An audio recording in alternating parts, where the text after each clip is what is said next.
Pemirsa, peraturan daerah tentang pungutan wisatawan asing (PWA) sebesar $10 atau Rp150.000 merupakan suatu hilirisasi dalam menciptakan peradaban pariwisata budaya di tingkat internasional.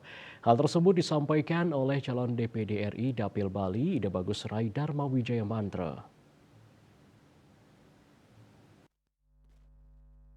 Budaya merupakan sebuah sumber daya tak berwujud yang mana harus dijaga bersama-sama. Oleh karena itu, adanya perda tentang pungutan wisatawan asing sebesar $10 merupakan langkah yang sangat positif untuk merawat dan melindungi budaya Bali ke depannya.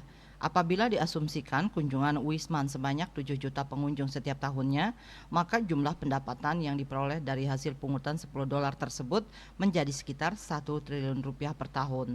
Menurut calon DPD RI Dapil Bali, Ida Bagus Rai Dharma Wijaya Mantra, pungutan ini bukan semata untuk biaya komersil dengan paradigma kapitalis, melainkan suatu hal yang bertujuan untuk investasi. Menurutnya, potensi pariwisata budaya yang dimiliki Pulau Bali telah terbukti mendatangkan banyak devisa yang mampu memberikan kontribusi pendapatan negara terbesar nomor 2. Ya, mungkin kalau dihitung secara material seperti tadi, wisatawan datang dipungut $10 ya. Dan habis itu menghasilkan, kita asumsikan 1 triliun, konsumsi kita 6 triliun sekian, berarti sisanya itu memang dilakukan oleh biaya itu oleh orang Bali sendiri. Karena di sini juga ada keterikatan tentang nilai-nilai atau keyakinan dari agama itu sendiri yang berdasarkan atas etika agama itu sendiri.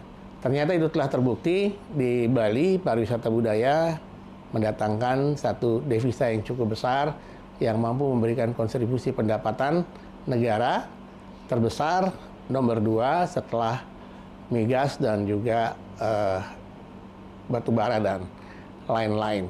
Sehingga ini merupakan satu wujud hilirisasi dari kebudayaan yang mampu untuk menciptakan peradaban budaya di tingkat internasional dalam pariwisata.